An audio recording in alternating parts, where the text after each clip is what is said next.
Hi everyone, कैसे हैं आप लोग। आई होप आप सभी अच्छे ही होंगे। तो आज के इस वीडियो में हम प्रैक्टिस सेट 96 लेके आए हैं और ये हिंदी से संबंधित होंगे और हिंदी के हम प्रत्येक टॉपिक से एक एक प्रश्न को लेके आए हैं जो आपके एग्जाम के लिए बहुत ही ज़्यादा इंपॉर्टेंट होंगे। तो चलिए शुरू करते हैं बिना टाइम गवाए। पहला क्वेश्चन है कि राजा ने ब्राह्मण को धन दिया, यानी कि राजा ने ब्राह्मण को धन दिया।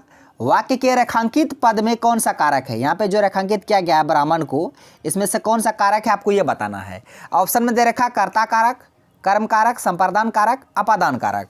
तो यहाँ पे बहुत सारे स्टूडेंट कंफ्यूज कर जाएंगे, क्योंकि देखिए ब्राह्मण को आ गया, सब समझेंगे नहीं। कर्म कारक का चिन्ह जो विभक्तियाँ को है तो कर्म कारक ही आंसर होगा, लेकिन नहीं, इसका आंसर कर्म कारक नहीं होगा, इसका आंसर संपादन कारक होगा। ये कर्म कारक इसका आंसर नहीं होगा, इसका आंसर संपादन कारक होगा। संपादन कारक क्यों होगा, है ना, तो इसको हम लोग समझते हैं। तो इसको हम पहले तब तक मिटा देते हैं ताकि यहाँ पे स्पेस मिल सके, हम आपको अच्छा से समझा सके। ठीक है, तो इसका आंसर क्या होगा, संपादन कारक। कर्म कारक क्यों नहीं हुआ, देखिए उससे पहले इसका चिन्ह देख लेते हैं। कर्ता कारक का चिन्ह ने है, कर्म कारक के चिन्ह को है, और संपादन कारक का चिन्ह को भी है, के लिए, को के लिए, ये संपादन कारक का चिन्ह है विभक्तियाँ, और अपादान कारक के चिन्ह है से, है ना। तो देखिए ब्राह्मण को आया तो को कर्म कारक का भी चिन्ह को है, संपादन का भी को है, लेकिन आंसर संपादन ही हुआ, कर्म क्यों नहीं हुआ। तो देखिए इसलिए संपादन कारक हुआ कि अगर किसी को कुछ देने के अर्थ में हो, अगर सेंटेंस में कुछ, अगर किसी को कुछ देना हो, तब अगर को आ गए तो समझ जाइएगा वो संपादन कारक होगा। जिस तरह देखिए राजा ने ब्राह्मण को मतलब धन दिया, तो ब्राह्मण को धन दिया, कुछ दिया ना, कुछ देने के सेंस में आएगा तो समझ लीजिएगा संपादन कारक है। अगर इसके अलावा हम दो तीन मतलब यहाँ पे सेंटेंस लिखते हैं तब आपको समझ में आ जाएगा ये कर्म कारक क्यों नहीं हुआ। अगर कर्म कारक का भी चिन्ह हम जानते हैं को ही होता। एक हम सेंटेंस यहाँ पे लिखते हैं, जिस तरह माँ बच्चे को सुला रही है, जिस तरह माँ बच्चों को, या को है, सुला रही है, माँ बच्चों को सुला रही है। ठीक है, यहाँ पे भी बच्चों को आया, यहाँ पे कुछ देने का सेंस आया नहीं आया, तो यहाँ पे जो को आ गया ये कर्म कारक का, या कर्म कारक हो जाएगा यहाँ का को। कौन सा कारक, कर्म कारक। जिस तरह देखिए वह गांव को जाता है, ठीक है। उसके बाद देखिए सीता ने राम को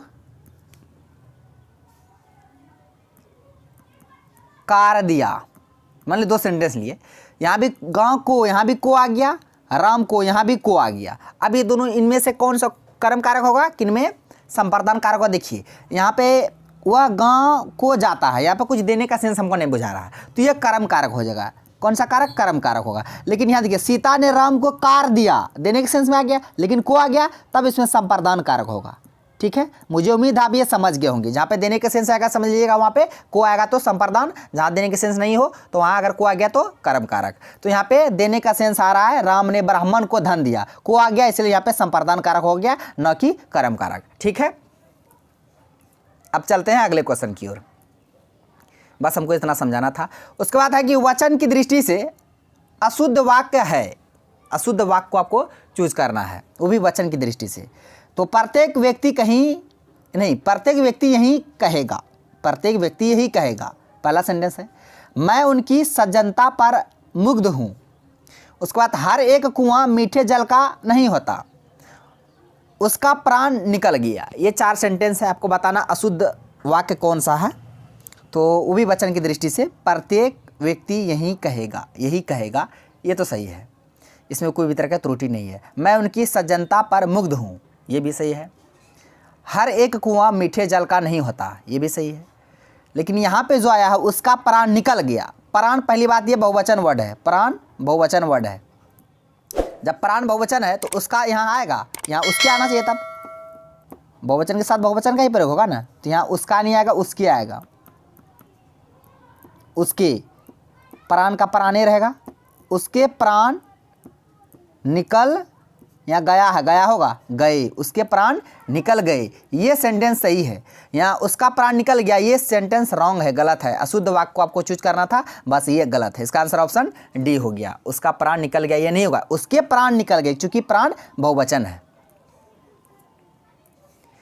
नेक्स्ट है कि जिसे नहीं जीता जा सके, वाक्यांश के लिए एक शब्द है, यानी जिसे नहीं जीता जा सके उसे हम लोग क्या बोलेंगे। ऑप्शन में दिया है आपको अजय, वीर, अजात शत्रु, उसके बाद अमर। ठीक है, तो इसका जो आंसर होगा ऑप्शन ए हो जाएगा, अजय। अजय अजय मतलब होता है कि जिसे नहीं जीता जा सके, इसका आंसर ऑप्शन ए हो गया। अजय मतलब होता है जिसे नहीं जीता जा सके, उसे बोलेंगे अजय। वीर, वीर किसे बोलेंगे हम लोग, जो अपने सामर्थ्य से अधिक साहस दिखाए उसे हम लोग वीर बोलेंगे, है ना। लिख देते हैं, जो अपने सामर्थ्य से कहीं अधिक, हाँ, अपने सामर्थ्य से अधिक साहस दिखाए उसे हम लोग वीर बोलते हैं।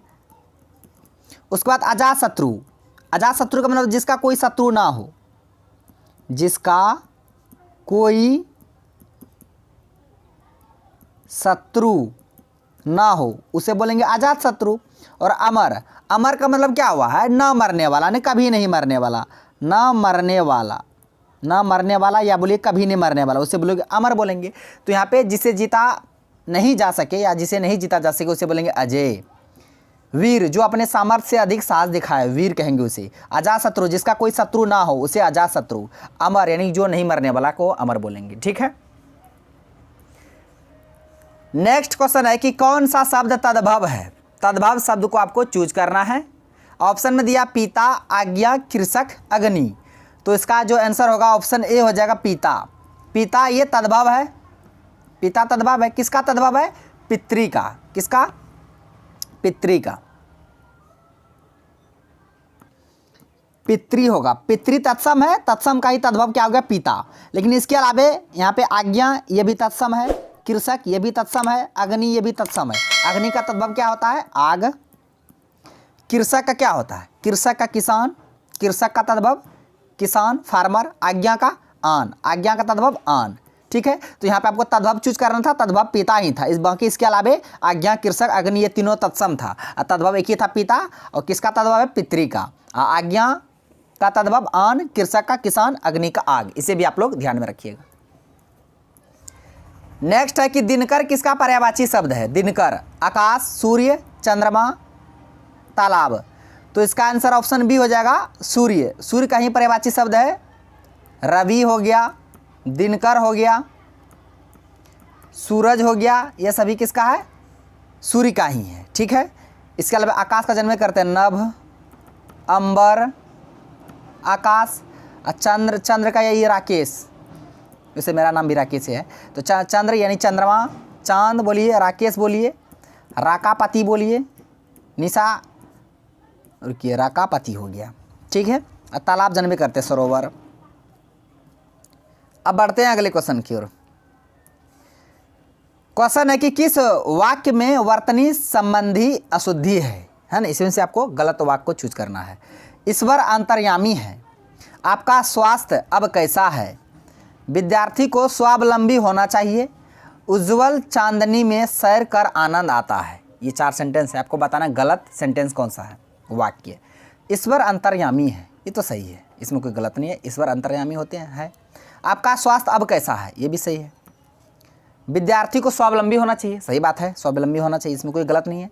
गलत यहाँ पे है उज्जवल में, ये सेंटेंस सही है। उज्जवल चांदनी में सैर कर आनंद आता है, ये सही है। लेकिन उज्जवल जो लिखा गया है वो आपको गलत है। उज्जवल ऐसे नहीं लिखा जाता है ना। उज्जवल कैसे लिखा जाता है, हर से ऊ, आधा जो, फिर आधा जो, ये वो में सट जाता पूरा, जो बस समझो यहाँ पे, तब लो।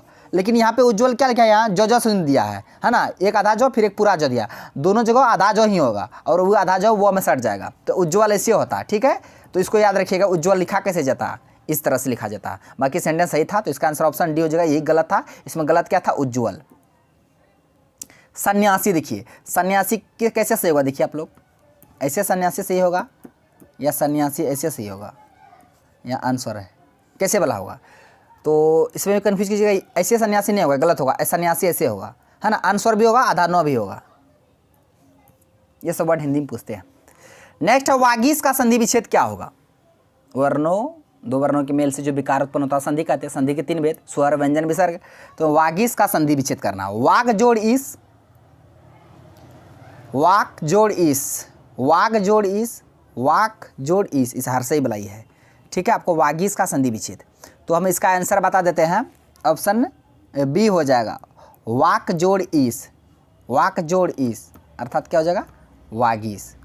वाक जोड़ इस, वागीस कौन सा संधि है, व्यंजन संधि है, क्योंकि हलंत आ गया है ना, व्यंजन संधि है। जिस तरह देखिए हम 2 वर्ड लेते हैं, इसी से संबंधित होंगे, व्यंजन वर्ण से ही, व्यंजन वर्ण से ही। दिग्गज लिखे, उसके बाद हम लिखे ऋग्वेद, ऋग्वेद। अगर इसका संधि विच्छेद करेंगे, इसका संधि विच्छेद होगा री क में हलंत, ऋक जोड़ वेद होगा ऋग्वेद। दिग्गज, दिग्गज का होगा दिख क में हलंत, या गो में हलंत नहीं है ना, ऑप्शन में गो में हलंत। जिस तरह देखिए यहाँ पे, यहाँ वागीस में देखिए वागीस गो आया, यहाँ गो में भी हलंत दे दिया है, यहाँ हलंत दिया है ना, लेकिन ये हलंत गो नहीं होगा, को होगा वहाँ पे। उसी तरह यहाँ पे दिग्गज में गो आया नहीं, को होगा, दिक जोड़ गज, क्या होगा, दिग्गज। इसको आपको ध्यान में रखना है। इसका आंसर बताए थे, हाँ। नेक्स्ट है यश का विलोम शब्द क्या है, यश ख्याति प्राप्त है ना, यश। तो इसका आपको उल्टा बताना है, ठीक है। यश का मतलब जानते हो क्या करते हैं, ख्याति, प्रसिद्धि, हाँ, ख्याति बोलिए या प्रसिद्धि बोलिए, ये सब यश का मतलब होता है। इसका उल्टा क्या होता है, हानि, ये तो लाभ है, हानि ये लाभ का उल्टा है। अपमान, ये मान का उल्टा अपमान है। दुर्भाग्य, दुर्भाग्य का उल्टा सौभाग्य है। ऐसे देखिए छांटने की कोशिश कीजिएगा ना, अपने को आंसर आएगा। बच गया कौन, जो बच गया वही आंसर होगा, ऑप्शन डी हो जाएगा। अपयश, यश का उल्टा अपयश, हाँ। तो अपयश का मतलब क्या होता है, बदनामी, है ना, बदनामी, एक तरह से बदनामी समझिए ना। जो प्रसिद्धि प्राप्त व्यक्ति है, ख्याति प्राप्त व्यक्ति है, उसका उल्टा बदनामी होगा ना, तो यश का उल्टा अपयश हो जाएगा। नेक्स्ट है कि आमरण में कौन सा समास है, अव्ययीभाव, तत्पुरुष, द्विगु, बहुव्रीहि। तो आमरण, तो इसका आंसर ऑप्शन ए हो जाएगा, अव्ययीभाव समास है आमरण, ठीक है। इसके बाद आजन्म, आजन्म जन्म भर, है ना, आजन्म हो गया, प्रतिदिन हो गया, दिन दिन, प्रतिदिन, ये सभी अव्ययीभाव समास है, ठीक है। तो इसका आंसर ऑप्शन ए हो गया। आ गया कमेंट बॉक्स, इसका आंसर को आप लोग को कमेंट बॉक्स में करना है कि पावन किसका पर्यायवाची है, आग का, वायु का, पहाड़ का, पुष्प का। तो फ्रेंड्स आज का क्वेश्चन बस यहीं तक था, सारे क्वेश्चन को विद कॉन्सेप्ट के साथ बता दिए। आई होप आपको वीडियो पसंद आया होगा। यदि वीडियो पसंद आया तो मेरा वीडियो को लाइक कीजिए तथा मेरा यूट्यूब चैनल कर दीजिए, जिस तरह को सब्सक्राइब करें और बेल आइकन को भी हिट कर दीजिए, ताकि हर एक लेटेस्ट वीडियो का नोटिफिकेशन तुरंत आप तक पहुँच जाए। थैंक्स फॉर वॉचिंग वीडियो, धन्यवाद। अब मिलते हैं नेक्स्ट वीडियो में नेक्स्ट टॉपिक के साथ, तब तक के लिए जय हिंद।